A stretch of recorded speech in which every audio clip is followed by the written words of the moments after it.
माननीय प्राचार्य महोदय, उपस्थित समस्त गुरुजन एवं मेरे दोस्तों, आज हमारे विद्यालय में एक भारत श्रेष्ठ भारत योजना के अंतर्गत हम भाषा के माध्यम से एकता दिखाने का प्रयास करेंगे। आज हमारी प्रार्थना सभा 6 भाषा में आयोजित की जानी है। मैं सबसे पहले आप सभी को एक भारत श्रेष्ठ भारत योजना के बारे में जानकारी देना चाहता हूँ। एक भारत श्रेष्ठ भारत योजना भारत के प्रधानमंत्री श्री नरेंद्र मोदी जी द्वारा शुरू की गई थी। इस योजना को शुरू करने का सबसे बड़ा उद्देश्य एकता है। श्री नरेंद्र मोदी जी ने 31 अक्टूबर 2015 को राष्ट्रीय एकता दिवस के अवसर पर इस योजना का शुभारंभ किया, जिसका उद्देश्य देश के सभी राज्यों को एकता के बंधन में बंधना है।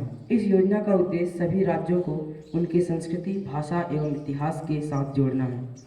आज हम देखें तो हमारे भारत देश में कई समस्याएं हैं। देश में सांप्रदायिकता फैली हुई दिखती है, जिसे खत्म करना वास्तव में बेहद जरूरी है।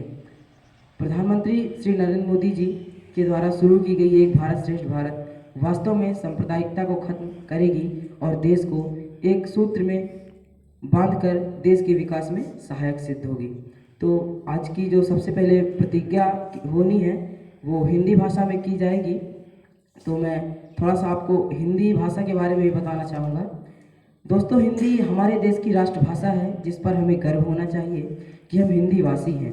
हमें देश की राष्ट्रभाषा का सम्मान करना चाहिए। हमारे देश में सभी धर्मों के लोग रहते हैं, उनके खान पान, रहन सहन और वेशभूषा अलग अलग है, पर एक हिंदी ही है जो सभी धर्मों के लोगों को एकता में जोड़ती है। हिंदी भाषा हमारे देश की धरोहर है। अनेकता में एकता, अनेकता में एकता, यही है भारत देश की विशेषता। तो सबसे पहले प्रतिज्ञा के लिए मैं मास्टर पंकज सिंह को मंच पर बुलाना चाहूँगा।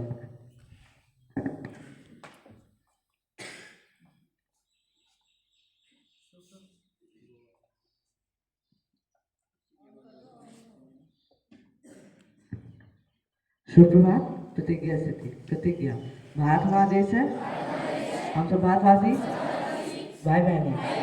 हमें अपना देश प्राण से प्यारा है। हमें इसकी सूक्ष्म एवं विरूपक संस्कृति पर गर्व है। हम इसके प्रयत्नकारी बनने के लिए सदैव प्रयत्न करते रहेंगे।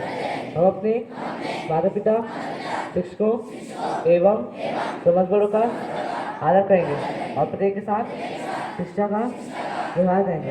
हम अपनी व्यवस्था व शासन प्रति निष्ठा बनाने की प्रतिज्ञा करते हैं और उनके कल्याण एवं समृद्धि में ही हमारा सुख निहित है। जय हिंद।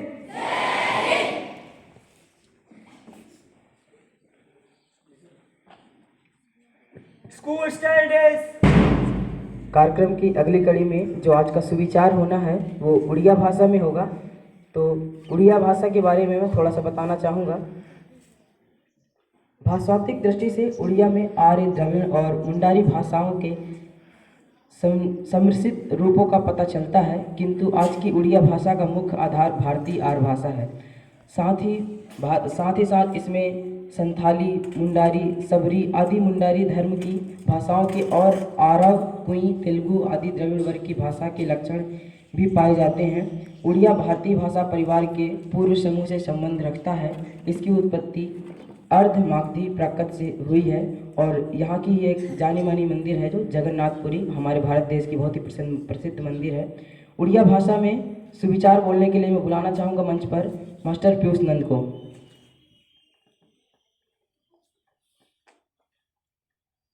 सुप्रभात समस्त तुमको। आज शुभ विचार संगे मु पीयूष नंद अरावली सदन संगमनी। आज के हमारा सुविचार निजे जीवन को एक गोटे लक्ष्य रे निर्धारित करो और निजे शरीर को से गोटे लक्ष्य रे भरी दियो और सबू अलग मनोभाव निजे शरीर काढ़ी दियो। सेटा सफलतार कुंजी अटे। धन्यवाद। स्वामी विवेकानंद। आपका दिन शुभ हो। इसका अर्थ यह है कि अपने जीवन को एक लक्ष्य से निर्धारित करो और अपने शरीर को उसी एक लक्ष्य से भर दो और अपने मन से बाकी विचारों को निकाल दो। यही एक सफलता की कुंजी है। धन्यवाद। School attention.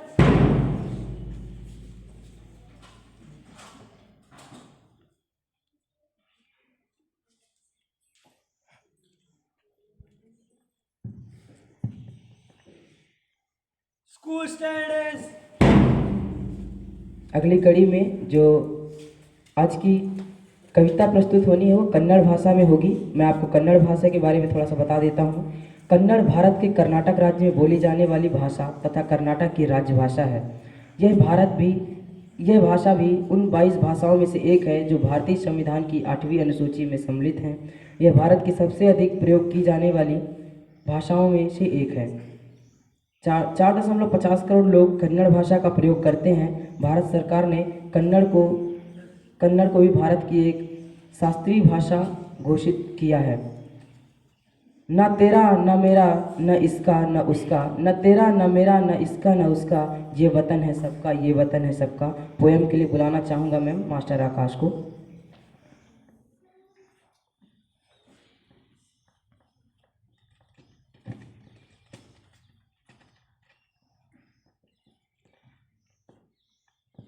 ಗೌರವಾನ್ವಿತ ಪ್ರಿನ್ಸಿಪಲ್ ಶುಭೋದಯ ಎಲ್ಲರೂ ಶಿಕ್ಷಕರು ಮತ್ತು ನನ್ನ ಆತ್ಮೀಯ ಸ್ನೇಹಿತರು ಗೆಳೆಯರು. ನನ್ನ ಆಕಾಶ್ ಕುಮಾರ್ ಸ್ನೇಹಿ ಅವರ ಕವಿತೆಯೊಂದಿಗೆ ನನ್ನ ಕವಿತೆ. ಬೊಂಬೆ ಹೇಳುತ್ತೈತೆ ಮತ್ತೆ ಹೇಳುತ್ತೈತೆ ನೀನು ರಾಜಕುಮಾರ, ಹೊಸ ಬೆಳಕೊಂದು ಹೊಸಡಿಗೆ ಬಂದು ಬೆಳಗದೆ ಮನೆಯ ಮನಗಳ ಎಂದು ಆರಾಧಿಸಿದು ರಾಜಿಸಿದು ರತ್ನದು ಆಡಿಸಿಯೇ ನೋಡು ಬೀಳಿಸಿಯೇ ನೋಡು ಎಂದು ಸೋಲು ತಲೆ ಆವಾಗದು. ಗುಡಿಸಲೇ ಆಗಲಿ ಅರಮನೆ ಆಗಲಿ ಆಟವ ನಿಲ್ಲದು ಎಂದು ಆಟ ನಿಲ್ಲದು. ಹಿರಿಮನೆ ಇರಲಿ ಕಿರಿಯನೆ ಬರಲಿ ವೇದವ ತೋರದು ಎಂದು ವೇದ ತೋರದು. ಎಲ್ಲ ಎಂದು ಇನ್ನು ಇಲ್ಲದ ಹಾಗೆ ಬದುಕಿರುವ ಆಕಾಶ ಬೆಳಗದ ಕಾಯಿ ನಿನ್ನದು ಪ್ರೀತಿ ಹಂಚಿರುವ ಜೊತೆಗರ ನೀನು ಅಪ್ಪನ ಹಾಗೆ ಹೆನ್ನದ ಕಾಯೋ ನಿನಯದಿ ಹೀಗೆ ನಿನ್ನು ಪಡೆಗ ನಾನು ಪುನೀತವಾಡ ನಗು ನಗುತ್ತಾ ಬೀಡಿಸಿವಿಯ ನೋಡು ಆಡಿಸಿಯ ನೋಡು ಇಂದು ಸೋಲು ತಲೆ ಆವಾಗೆದು. ಧನ್ಯವಾದ ಎಲ್ಲರೂ.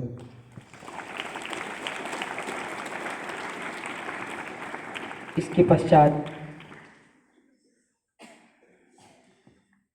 जो आज की समाचार प्रस्तुत होनी है वो मराठी भाषा में होगी। मराठा शब्द सुनते ही हमें एक महान व्यक्ति की विशेषताओं के बारे में पता चलता है जो हमारे शिवाजी हैं। उन्हीं के द्वारा मराठा साम्राज्य की नींव रखी गई थी और मराठा हमारी स्वप्न नगरी या फिर वाणिज्य नगरी कह सकते हैं मुंबई, वहाँ भी मराठा भाषा का ही उपयोग किया जाता है। तो मराठी भाषा पश्चिमी और मध्य भारत में बोली जाने वाली भारतीय आर्य भाषा है। इसका क्षेत्र मुंबई के उत्तर से गोवा के पश्चिमी तट और पूर्व में दक्कन तक फैला हुआ है। भाषाई स्तर पर यह एक आर्य भाषा है।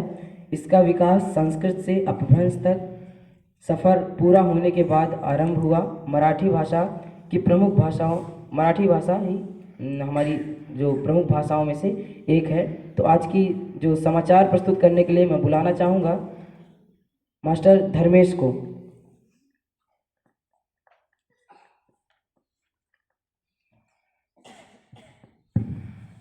सुप्रभात. आजच्या बातमीसह मी धर्मेश सिंग अरावली से तनकडू. आजच्या बातम्या. मुंबईमध्ये मेट्रो प्रकल्पांच्या सद्यस्थितीचा आढावा. मोबाईल इंटरनेट वापराचे दर जवळजवळ दुप्पट होणार. पूर्ण देशात कांद्याचे भाव वाढतच चालले आहे. काही स्थानात कांद्याचे भाव 100 रुपयावर गेले. आता खेळाच्या बातम्या. IPLच्या प्रत्येक मॅचमध्ये होणार 5 अंपायर. अहमदाबादील जगातील सर्वात मोठे क्रिकेट स्टेडियम जवळजवळ तयार. मार्च 2020 मध्ये येथे पहला सामान होईल. आता हिंदी मध्ये. मुंबई में मेट्रो परियोजना की स्थिति का आकलन हुआ. कुछ समय बाद मोबाइल इंटरनेट का उपयोग लगभग दोगुना हो जाएगा. कुछ जगहों पर देश में प्याज की कीमतें बढ़ रही हैं. अब खेल समाचार. अब IPL के प्रत्येक मैच में होंगे 5 अंपायर. अहमदाबाद में दुनिया का सबसे बड़ा क्रिकेट स्टेडियम लगभग तैयार. यहाँ मार्च 2020 में होगा पहला मैच. आज के समाचार पत्र यहीं समाप्त होते हैं. धन्यवाद.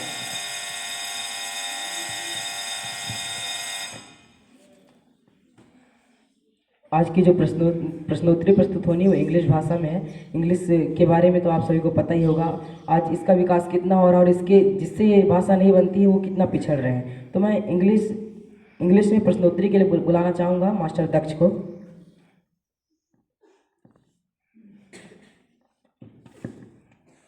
Good morning to all. Myself Daksh Divyan Singh for presenting today's quiz. My first question goes to Aravali Senior House. Who is the governor of MP? Yes, your answer is right. Lalji Tandon. My second question goes to Nilgiri Senior House. Who is the Chief Justice of India? Yes, your answer is right. Justice Sharad Arvind Bobde. My third question goes to Aravali Junior House. What is the capital of Ladakh? I repeat my question. What is the capital of Ladakh? Not anyone? Right answer is Leh. My fourth question goes to Nilgiri Junior House. What is called the study of insects called? I repeat my question. What is the study of insects called? Please speak loudly. Yes, your answer is right. Right answer is mythology. My fifth question goes to Shivalik Junior House. Who is called the father of geometry? Yes, your answer is right. Right answer Euclid. My sixth question goes to Udayagiri Junior House. Guru Gopi Krishna is popular for which form of Indian dance? I repeat my question. Guru Gopi Krishna is popular for which form of Indian dance? Know anyone? Right answer is Kuchipudi. My seventh question goes to Jeevan House. Who is the inventor of pneumatic rubber tire? I repeat my question. Who is the inventor of pneumatic rubber tire? Know anyone? Right answer is J.B. Dunlop. My eighth question goes to G2 House. In which field is the B.C. Roy Award given? I repeat my question. In which field is the B.C. Roy Award given? No, your answer is right. Right answer is medicine. My ninth question goes to D3 House. What is the mass of an electron? I repeat my question. What is the mass of an electron? Yes, your answer is right. Right answer is 9.1 into 10 to the power minus 31 kg. My 10th question goes to all of you. What is the escape velocity of moon? I repeat my question. What is the escape velocity of moon? Know anyone? Right answer is 2.625 in kilometer per second. Today's quiz is ended here. Have a nice day.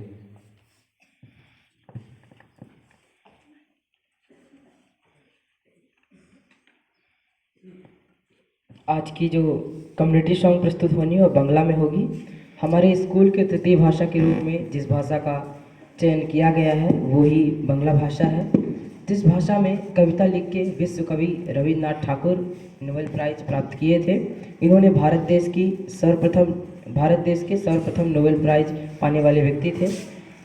जिस भाषा का साहित्य हमें हमारे देश को समृद्ध बनाने का है, इसी भाषा को लेके रविन्द्रनाथ ठाकुर का ही लिखा गाना गाने के लिए 9th क्लास की गर्ल्स को मैं बुलाना चाहूँगा। एकला चलो रे।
ये अपने बीच में एकता रखिए, तभी हमारा भारत श्रेष्ठ बन सकता है।